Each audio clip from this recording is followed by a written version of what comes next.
Some people say I was born with a pledge card in my mouth, okay? But pretty much from the time I can remember, and throughout my whole professional career, I've been in the nonprofit world. I've never done anything else. That's what I've done. I'm native New Yorker, so you'll probably get confused on maybe some of the things that I said. Even though I've been here 45 years, I still have the accent. So if there's something you don't understand, please raise your hand and I'll give you a translation, okay? I've been up in Fort Collins since 1979. I've had a variety of different positions. I was the executive director of Larico Youth Homes, which is a home for juvenile delinquents. Back east, right before I came, I ran a group home for mildly retarded children. I was the executive director of local United Way, and I worked at Colorado State University for 10 years, and then the health district for 5. So I've been fortunate to live in the same town and move around and kept my reputation up so nobody went and said, don't hire that guy. And back 30 years ago, I founded Third Sector Enterprises for coaching, training, and consulting with nonprofits. I was doing it on my own when I was working in these other positions, and over time, I've been able to put together associates. Fortunately, I met Kim. Kim is one of our associates. These folks have their own businesses, and we get together to work on projects, or if something comes up that somebody says, hey, I want help with strategic planning, instead of myself going to do it, I'll refer them to the people that we now have that do that, okay? Who are you? So I went around trying to introduce myself, but basically finding out what your organization's mission was, and I think I've got a good handle on that. How many people's organizations have been in existence, let's say, less than 5 years? How about more than 5 years? Okay, that's good, just so I know. What about sizes of budgets? How many people, their budgets are less than 100,000? Oh, yeah. How about more than 100,000? Okay, great. All right. How about number of board members? How many people have less than 5 board members? How many people have more than 5 board members? How many people have more than 10 board members? Okay, all right. And number of staff. How many people have at least 1 staff member? How many people have more than 1 staff member? How many people have more than 5? Okay, great. How about no staff members? No staff members. That's great. I love You it. have no idea who you're dealing with, do you? Okay. No, that's great. Lower the expectations. That's what, you know me a little bit, and I'm getting to know you a little bit too, but at least I can see that. So my comments today are really designed to kind of create, I guess, a foundation. You know, in the time that we have, it's hard to really drill down and go into very much specifics, but hopefully today, and I have, like I said, I have handouts, something, one thing, maybe 2 things will stick out, and you go like, okay, it was worthwhile to come and hear this guy go on for an hour, okay? That's my hope, that you'll get something out of it. So, the first thing, I'll also be spinning off of what Kim had talked about earlier. So some of it may be repetitive, but I think it just bears reminding, and there's people who weren't in that session. Board size. To me, over the years, the ideal is 9. You can get to 9 people. Why? Because at 9, you can make assignments. People can have a variety of different things to work on. If you only have 4 or 5 people, it's harder. It makes it more difficult for the board members. If you have more than 9, they can't get to know each other. And some people can hide. They don't come to a meeting. At 9 people, they're gonna know who's missing, okay? So that's why I say go with the 9 number. Also, what can happen is you can spread this out on assignments. So various, like program committee, resource development, finance, infrastructure. These are typical committees that organizations have. So if you can assign 1 or 2 people to those committees, they also get to work with each other, but the load is spread out. Many executive directors are doing so much on their own, and this is part of what has to be transferred to the board. And if they know when they come in, these are the assignments, they're gonna be more willing to step up and do that. So 9's that number.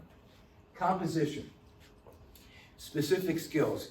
A lot of organizations, when you're starting out, as Kim pointed out, might not be able to do this, but as you go forward, you wanna look for an accounting person, someone who's familiar with investments, legal, real estate, architects. These are the kinds of things that help build the board, where somebody's coming first primarily because they're passionate about your organization. Secondly, they may be an attorney, they may be an accountant, they may be a realtor.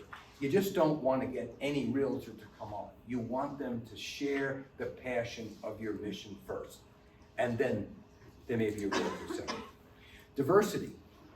Age, gender, race, disability, whatever it is. Today, you cannot have a board without it being diverse. It has to be diverse. You know that. I don't need to say much more on that. Personal attributes. Commitment to the cause. Let's talk about that. It's going to come up in other areas.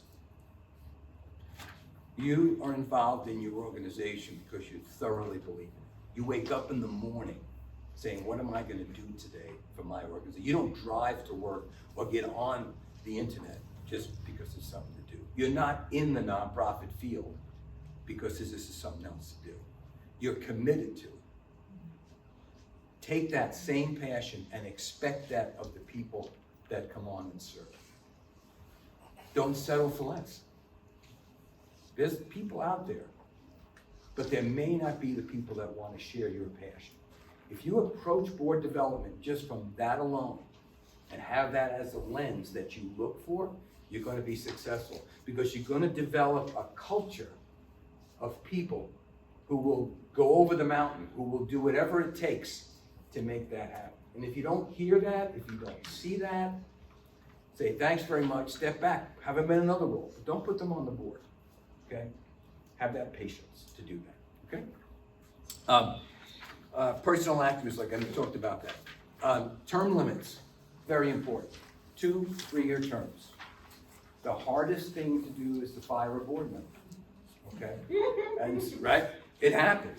And so if you have 2 3-year terms, thank you very much. You have the 3-year term, and we'll talk about what life goes on during that 3-year term, okay? But at the end of 3 years, great. You want to continue? We want you to continue, great. At the end of 6 years, thank you very much. Here's your plaque.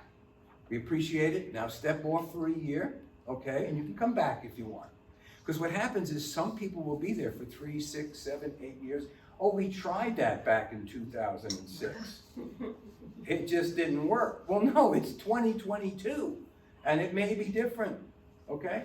So be aware of that. Create the steps that are needed to do that, okay? Annual self-evaluation, we're going to talk about in some other areas, and I'll come back to it, but it's very important that that is an established principle within the organization, and I'll provide more details on that. Identification, cultivation, and recruitment, all board members are responsible for being on the lookout for identifying prospects and so forth. Election, annually, typically is at the end of the year or as you come close to whatever your fiscal year is.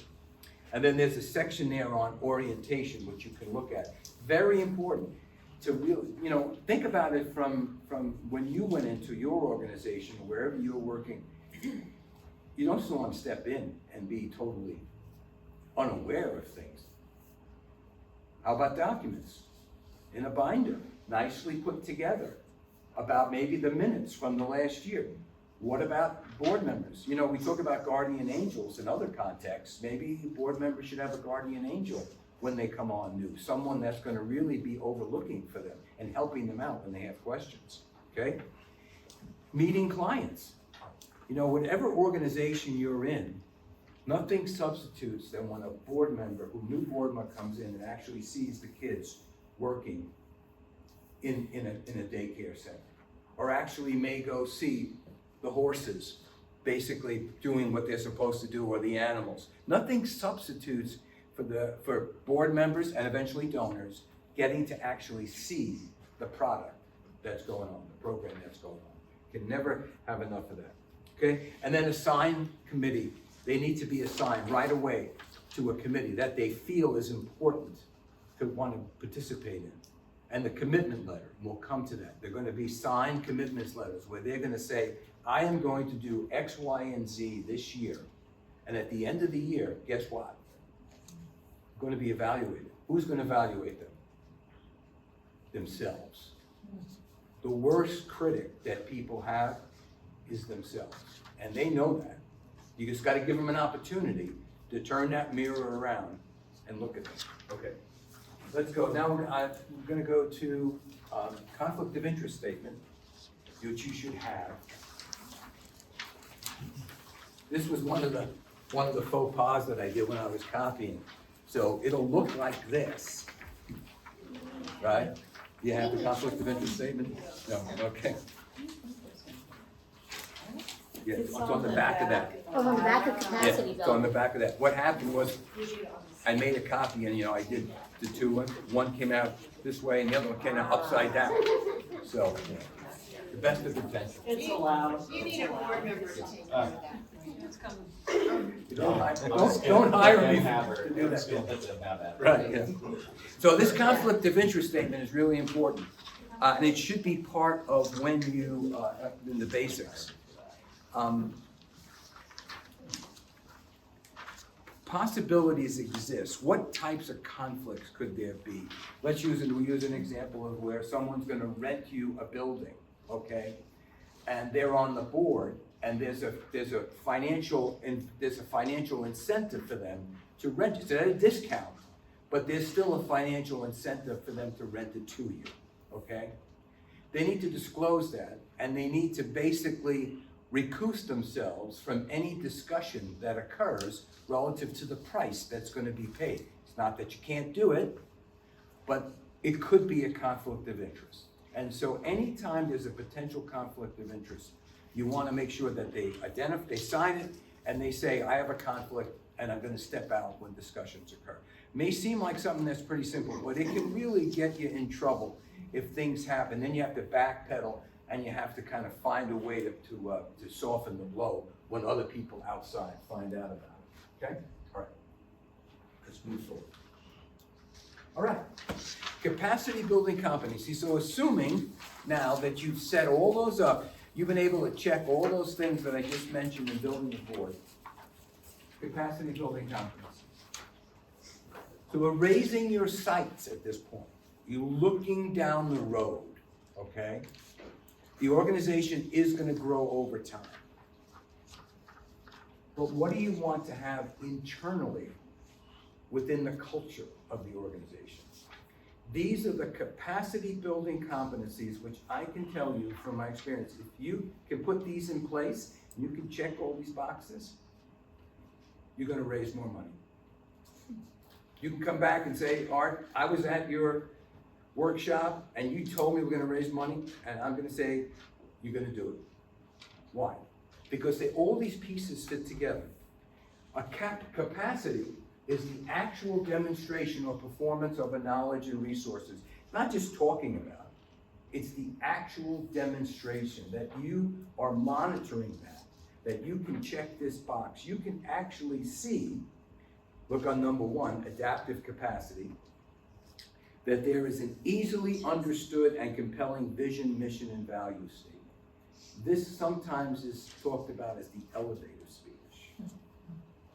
When I met you and you told me, hi, I'm Art, who's your organization, what do you do? I get a picture of it right away. I'm not confused about it. You're not confused, and I'm not confused. I get it. That's kind of the start of the elevator speech.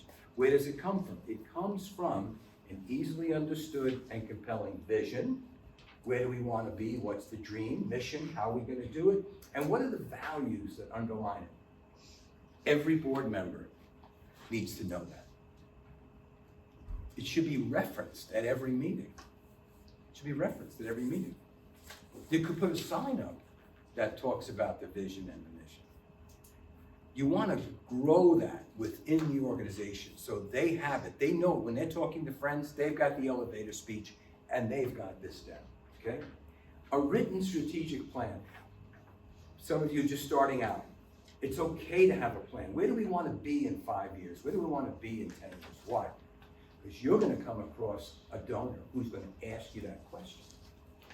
Someone's going to come along and say, what if I gave you $100,000? What would you do with it? Besides fall down and have me pick you up, right? But you're gonna say, excuse me, let me take out our handy dandy strategic plan. No, you're gonna be able to comment on it and say, well, if we had $100,000, we already know what we want to do with it. We want to expand our youth programs. We want to basically get a new facility, and we already have been talking about it. So you've got to be prepared for it. It may never happen, but believe me, if it does, it's going to become in handy. So you have to have a written strategic plan that is referenced and updated on a regular basis, meaning yearly, but it should be referenced on a monthly basis. And the board members know that this is what's happening. This is what gives them the reason to participate. They have choices where they can volunteer. You come up with this, and well, they're gonna come up with it. They're gonna know that they're in the right organization. They're gonna know this organization has not only a vision and mission, but it has plans where it wants to go. Staff and volunteers who embrace their roles as change agents. We live in a world that constantly changes, constantly. I wish it wasn't the case, but that's reality. And so, what was good last year, maybe isn't good now. One of the things I like to say in my life, what has been able to get me to this part in my life may not be what gets me to the next part of my life. I'm happy with it, but boy, I don't know what's coming up. I gotta be prepared for it. In organizations, it's the same thing. What got you to 2022, check the box, great. But what's out there? What is happening? And the board members need to be willing to lead that charge. They need to be willing to say, this is changing, and I'm okay with that. It's not like it was best back 5 years ago. It's like, what's happening in the future? Okay, so that's under adaptive. Leadership capacity. Basically work well together. At the end of the day, let's be buddies. You know, we want to do this work. This is not the place where we need to kind of divide. We need to basically unify. So board members who understand and embrace their roles, and I'm going to talk about that here in a second. An executive director who is an experienced manager and respected leader, meaning that they enjoy their job, they like the role that they're in, they like being a leader, they like being a manager, and people who they've associated with respect their skills and abilities for that. And last but not least, a healthy team spirit. One for all for, we're in this together. We're all trying to get to the same vision, we're all trying to get to the same mission. So they talk well about each other, they support each other. They may even do other things outside of the board that help them build that relationship, okay? When they come to the board meeting, they're not afraid to come to the board meeting because it's going to be contentious. They want to come to the board meeting so everybody can put their shoulders to the wheel and move it forward. That's the expectation, that's the culture that needs to be created. So new members come in, they'll feel it right away. They'll feel it, they'll feel that positive energy right away and be able to move put their shoulder to the wheel and move the organization forward, okay? By the way, I have a tendency to go on. If anybody has a question, I won't feel bad about it, okay? If you raise your hand, because I'm a freight train when I get going. I'll get moving, you know, so that's okay. Management capacity, a written resource development plan. How are we gonna raise this money? Whatever our goal is. It has to be written down. A written communications and promotions plan. It just doesn't happen. How's it gonna look like? And written volunteer and personnel manuals, okay? Emphasize on written. Something that you have, that you can share with new board members, existing board members know, okay? And it just sets your organization at that professional level, okay? That's the way we do it. This is how it goes. Technical, a system of sound financial practices and management tools. We talked earlier about QuickBooks or whatever you have to keep financial information. But I add a relationship database, okay? The relationship database enables you to keep track of your donors. So when you have a meeting with them, you're able to come back and you're able to put in information about them. So it's electronically captured. So as the time goes on, you're able to refer to that. And somebody else who comes in can look at it, okay? Now this is a bit of a pirouette for boards sometimes because of their concern about confidentiality, okay? The only people who have access to that is you as an executive director. maybe some board members who have a need to know, because they're gonna be putting in information. But this is not necessarily publicly something that you put out, but it definitely helps you do that. Yes? Do you have one that you recommend? Well, you have Razor's Edge, which is one. There's, what is the one that Roxanne is involved in? Salesforce, okay. Yeah.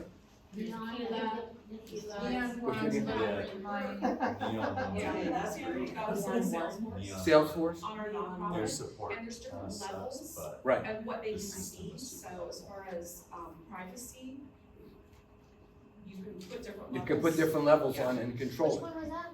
Salesforce. Yeah, Salesforce. It's an essential. It's an essential. Because the bad news is you don't have it. The good news is you don't have it. So you can you can start it and start adding to it.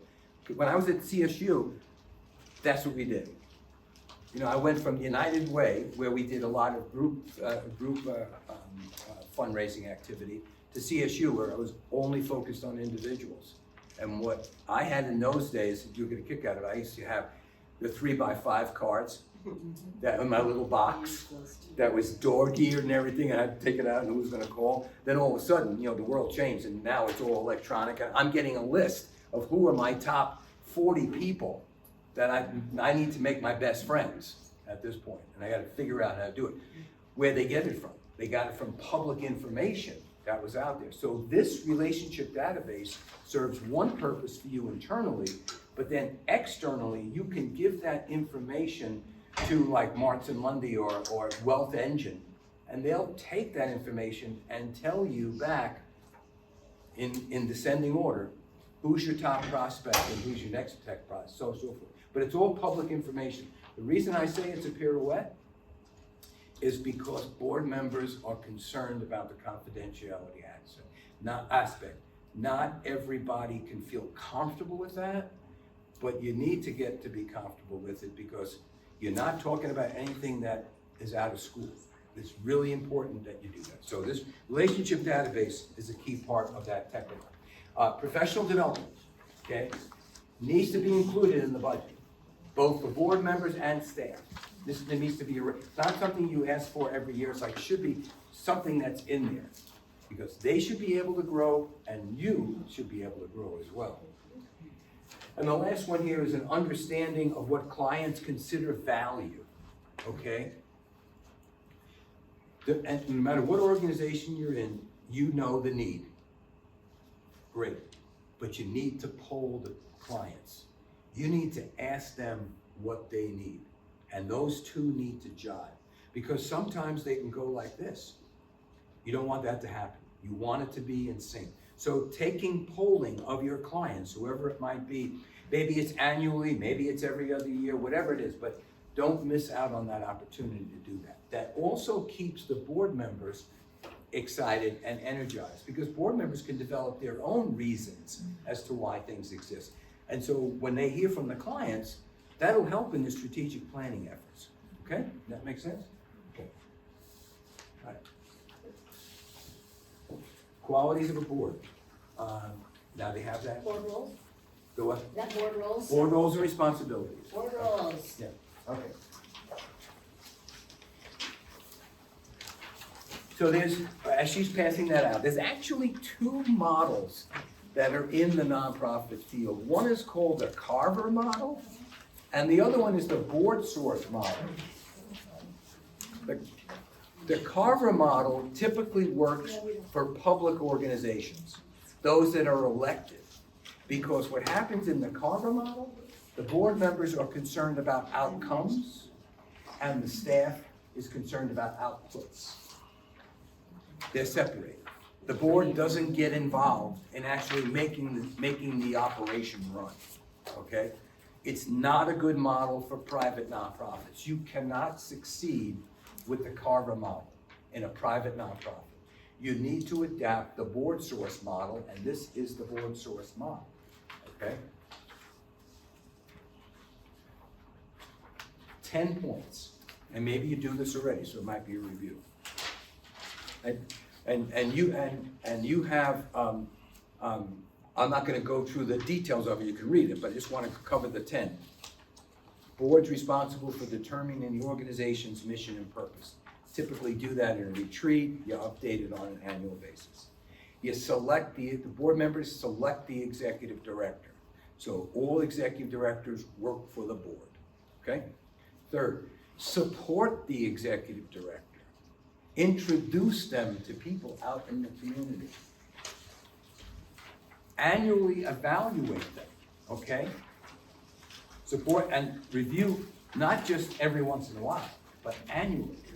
And that's a most important thing. Get feedback from the board, get feedback from people that they're familiar with, get feedback from donors as to how the executive director's doing.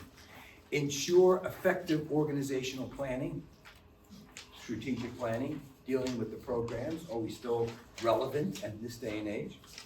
Number 5, and I can stop right here, is ensure adequate resources. Give and get. Give and get. As simple as that. How much to give, how much to get. I don't like to define that. Give what you can that your heart tells you to give. Give in an amount that your family feels will support this organization. Get an amount that you feel comfortable with. Get involved in the getting, however it is. There are recognition opportunities that are usually created, okay, and board members can look at that. There can be recognition societies. At CSU is $1,870 because 1870 was when the organization was founded, okay? There's the de Tocqueville Society. You can make up whatever you want. But the point is they'll look at that and they'll evaluate where they sit. But don't say every board member, I don't believe, don't say every board member should be at this amount. Let them come to that conclusion. But board members need to make a contribution and they need to be willing to get out and get other contributions, okay? Manage resources, yes?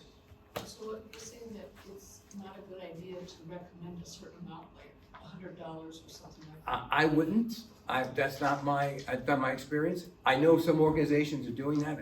The reason is because I always want, as we go down the road with that donor, with the board members a donor, I always want them to be thinking from their heart as to how they feel. They'll see what's out there.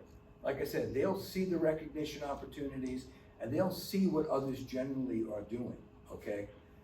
But I don't really, as long as the board 100% participates, that's what grant writers want to know. They want to know that the board is participating at 100% and here's the total giving for the board. That's the most important thing. Yes? So, I'm sorry, Yep. pardon me. So there are in-kind donations? In-kind donations would, all in-kind the time. donations can count towards that, yes, okay? Yeah. Yeah, good. Okay, manage resources effectively, once again, be aware of it. Board members have the ultimate fiduciary responsibility. If they don't know, if they have a question, they should feel very comfortable to ask a question because their feet's gonna be held to the fire if there's a problem ultimately with the organization on resources, okay? Determine and monitor the programs, enhance the organization's, yeah. Based on that 7 and then a little bit before, I know some boards are considered more fundraising boards, some are more organizational, operational boards, and maybe there is a gray line between them. And then sometimes in board meetings, they're very well intended, but they might lose track of their decision I find sometimes they get nitpicky about things that On the No. program side. yes, Yeah, or things like right, that, so like yeah, how to yeah. define that. Right. Well, first of all, once again, that's an excellent question, by the way. So if you have a program committee, Mm-hmm, so there maybe is 2 board members who are assigned to do the nitpicking, mm-hmm, right? So they can nitpick, but then the board members have to trust Mhm. that those board members are doing that oversight, Mhm. okay? And not everybody. The reason is because it's an excuse to not fundraise. It's an excuse, well, right? I'm already in conversation. Right, because, well, let's spend a lot of time, oh, by the way, we have the fundraising on the agenda, and it's the last thing on the agenda. How do we get to it? No, should be the first. But one of the things that I'm not doing today, but I have the whole That's called the art of the ask. Okay. And it's about how to do individual fundraising. And, you know, I could spend a whole nother hour just on that. But Do you have that separately accessible? what I have is I can send the graphic that I have, and then you can see that. Do we just email you? Yeah, by the way, I'm on the web, I didn't bring cards, I don't operate with cards anymore. But you can get me at art@thirdsectorenterprises.com. I mean, that's me. Okay. But the bottom line of that is, it's a wheel. The mistake that people make is going from, oh, I know this person, let me go ask them money. For board members, the reason why they don't want to get involved in fundraising, they're afraid of failure. So you have to tee them up to be successful. And But this- I tell the board, like, you just give me a name and I will come massaging, but I What? need a name. well, the name, but the name needs to be qualified by you to make sure their heart is in the right place. That's the qualification phase. Because if you go from there to just asking, you could have a failure, and it's gonna knock you back a couple of steps. So, So do you feel like, I mean, and this can ebb and flow as the organization grows, or there's shifts in financial in the country and things like that, but do you feel like a board should always be defined like, oh, it's a fundraising board and that's how it's gonna stay? I or, would like, have a does it- choice, I would say all boards need to feel responsible for fundraising. And you hire the right people to oversee the programs, okay? So, yeah, okay. Serve as the Court of Appeal. Wise executive directors know if they're looking for something, if it's a problem, they should go to the board for help if they need it. And last is assess its own performance. And one of the next handout, I believe, is the,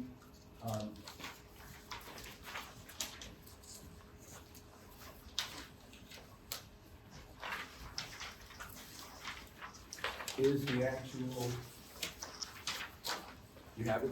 Statement of board responsibilities. Yes, that's it, yeah. So why not have statement of individual board responsibilities? Yeah, so, yes, question?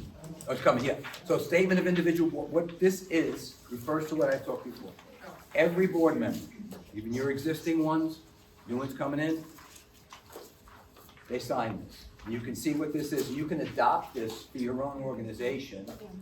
But what it is, it's like, here's what I promise to do this coming year. And at the end of the year, you ask them to evaluate themselves. Well, how did you do? Did you do okay? Great. Stay with us. You didn't do well? What do you think? Is this something that you want to continue with? Okay? For the second year or the third year? You have to ask those questions after every year. Because if you don't, time goes on, and all of a sudden there's an entrenchment, and they're getting away with not doing what they said they would, and it lowers the culture of the organization. I know it's a tough thing to address, but you have to address it head on, quickly. Okay, and the last handout is the fundraising one. Typical annual fundraising campaign tools. All right, I think they have that right. I think they may have it. Some people have it. You don't have it? Okay. You don't have a stack of it anywhere? Leftover stack? We, A stack?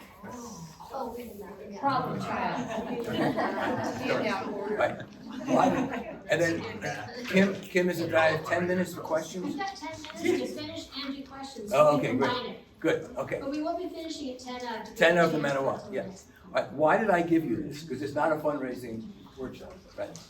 But the reason is because of what I said earlier. Where does the board intersect, okay? These are typical activities that go on in fundraising. What's a get-to-know-you event? You see, if you go from 0 to light speed and you make your list of 10 people that you know, and you go there, and you show up and the first 2 people go, what's going on? What is it? Or they're like, oh, that's nice. Or they say, I don't want to talk to you, you know? Where if you say to somebody, hey, look, we're having a get-to-know-you event, which is basically hey, this is gonna be at 8 o'clock in the morning or whatever. There's no ask, you're not gonna get asked for money. Keep your wallet in your pocket, do not take it out, you're not gonna get, but we want you to come, because we want you to hear about what we're all about, okay? Board members could bring people, staff members could bring people, and it literally is just about get to know you. Now, what does it involve? It involves where you do a show and tell, but it's really dramatic. I mean, it's not just your average show and tell. I mean, you're gonna definitely hit some heartstrings here. And you're gonna try to get your point across to these people. And the people who are there, whether it's board members, you're gonna watch these people and you're gonna see what their reaction is. Is their eyes glazing over, they come and say, it's very nice to know you, thank you, I'll see you later. Okay, appreciate it, have a good life. Or is it like, wow, I'm really impressed. Oh, something I can do? Yeah, why don't you come, it's great, you're interested. We use the term, in the beginning, suspects. When people show up. We use the term prospect after they're qualified. And we want to spend time with prospects, okay? What do we do with prospects? We cultivate them. We don't ask them for money right then and there. We have them come. More, maybe they came to a room like this. Now we want them to come to the facility, or we want them to actually participate in whatever activities. You guys are creative enough to know what that next step would be, but it's a cultivation activity. And hopefully, when they come to the cultivation activity, you continue to look in their eyes and you continue to look at the body posture, and guess what you see? You see more interest. You see that, wow, this is really a clinch report. Thanks very much. I'm gonna move on, okay? And then you have a fundraising event. And at this fundraising event, you only invite those people who were prospects who went through this filter. And at that fundraising event, it becomes like a, what do you call it? Like a religious experience. I mean, this is gonna be fun, it's gonna be emotional, it's gonna be exciting. People are gonna be dying to wanna give because they've been qualified at that point in time. And the ask is going to occur at that event. They're gonna be given pledge cards, they're gonna be excited about it, and they're gonna give. And what's the board member's role? The board member role is bringing people to the Get to Know You event, having it qualified, and then following up with them and bringing to the event. And that's typically how that first wave of donors gets started.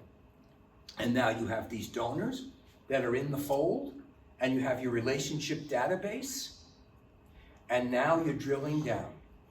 You end up with 100 donors after this first fundraising event. Who's the top 10? Of the 100 who gave you money, who should I be spending time with? Who were the top 10? Who were the top 20? Because those people you want to listen to. They may have some great ideas that they want for your organization, and they're willing to maybe consider giving some more money down the road. Maybe not then. And guess what they can do? They can do the same thing that you did. They can go out and listen to people. They can meet with people and share the joy that they have of that experience, and qualify people to then bring to the next one that you're gonna have for the special event. It's a sequence that, trust me, has worked for organizations if you do it, but you have to do it. You can't short circuit it. You have to do the full part. And the temptation is to bring non-qualified people to the fundraising event. And when that happens, you run the risk of getting backlash, right? Because the person hasn't really gone through that whole process. So, yes, in the back. Can you share, what are the new online payment methods like Venmo and all the others that I don't know about that might be helpful? Yeah, I mean, somebody else, once again, yeah, Venmo and PayPal, and I'll you answer that can, real quick. yeah, once you One of do. the things I do is I do finance for a small nonprofit, so I work with all that. So, you can accept money through PayPal, through Venmo, through any of those things. So Stripe is a processor that goes from your website to your bank. Venmo and PayPal operates like a bank. The money sits there, you can pay bills at it. Venmo's kind of the same way. So they're a little bit different. But the best way to do it is to have a link on your website and use Stripe or Square and have it go directly to your bank account and not have an intermediary in between. That's really gonna be the most efficient and effective way to do that, and less confusing. You don't wanna put up boundaries for your donors, which is why I'm not a big fan of PayPal. PayPal, you have to have an account or log in and that kind of thing. Make it easy, have a link, go directly to your bank account.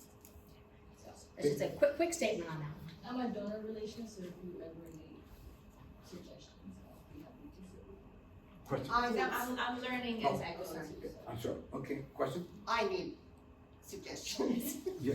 So, my elevator speech is, we are the nonprofit who helps all the other nonprofits. But as such, we are a public access channel here in Fort Collins. We don't have anything really that tugs on anyone's heartstrings, as far as I know, although I suppose we could, I just don't know what it is yet. So I'm not sure how we would approach all of these steps, and Well, but figuring that out is an important question. yes. Yeah. I mean, if you're helping other nonprofits, maybe you get testimonials from them on how you help them. Show their And videos. you that target you more have. corporations or businesses that wanna see their community grow, and you see their community grow. Okay. because Well, that's kind of what I was thinking, Yeah. so I guess I'm looking for But, outreach. and the other thing is education There you are. and promotion, right? And what could happen, just like happened now, you could advertise for a community meeting here and say, hey, folks who are listening to us on Saturday, whatever, we're gonna have a meeting and we're gonna ask you why you're listening. And we're gonna have like a focus group. And out of that, you can then determine, well, here's why these people are listening. They're gonna tell you jewels of information, just like we heard right here. And then you can piece that together and you can create your elevator speech, or you can create your reason for existing out of that. But you have to listen to your clients, to the people who are listening. They'll tell you the best thing. Yeah. When you talk about inviting qualified individuals to a fundraising event, how many qualified individuals are we gathering to justify hosting an event and making it not feel like, I mean, how many prospects or suspects are you working with? I would take any number. If it's 15, then make the event for that, because you're gonna have 15 people who are gonna knock down the doors, right? And at that event, all the excitement, and they're gonna be given money. Now, the next year, maybe it's 30 people. So judge the event, where you hold the event, and how much you put in. But bring people who are totally committed. You're talking about donor prospects only. Donor prospects. So is there a certain amount you realize, I understand every gift is valuable, but is there a certain amount you realize where you might consider them more Maybe. worthy of this situation? Well, and that, yes, yeah, and that goes Is that to, dependent on the organization? that goes to your recognition strategy. So for example, let's say, who's your highest donor right now? How much? Individual. Individual's gonna be $11,000. 11,000. So there's probably gonna be a range. It's gonna probably be a $10,000 gift. There's probably gonna be a $5,000 gift. There's probably 2,500, let's say 1,000, right? So if you have those giving levels, because you already have somebody at that level, right? You're gonna know how many people fit into these other ranges. You're gonna share that, Got it. right? And so people are gonna see that and they're gonna go, I don't know if I have 10,000, but I might have 1,500 to go. That's gonna speak for it. Got it. And with the recognition levels, what goes with the recognition? Is it when I walk into your building, I see nice plaques, is there a room, whatever? And from a strategic planning perspective, if it's a facility, right? To add a little bit Yeah. to that, I've heard some pretty good theories on why not to implement donor recognition levels and how it might push someone away from feeling like they can't meet that. Is there just better strategies to implement, you think? that And once might again, alleviate how low that? do you go? You can go 500, go 100. I'm not saying stop at 1,000. Right. Here's my thing, which is that, goes to recognition. People will tell you they don't want recognition, that's not the truth. They really do, but you don't wanna put it in their face, right? You have to do it gently and so forth. Some want anonymity, great, there's an anonymous category, which is, I would say, unless you're, well, I would say you need to have recognition strategies, it works, okay? Yeah. Okay, consider some form of planned giving in their estate plan, right? The largest transfer of wealth, which has probably been diminished, but the point is, there's this $1 trillion transfer that is going to occur at some point. don't wait until your organization is 15 years old to start talking about plan giving, right? You want to try to find out, you get professionals, third sector enterprises is one of the things we do is create plan giving programs. But the point is so that you are already talking about it now. Because someone might be interested in that. Plan giving isn't only just putting you in the will, which is nice, but there's charitable remainder trust, there's charitable gift annuities, there's ways to get people involved now in plan giving vehicles that puts them more in touch with you, okay? So think about that as you go forward. And the hook came out, and that's it, look at that, I'm finished. I literally did that.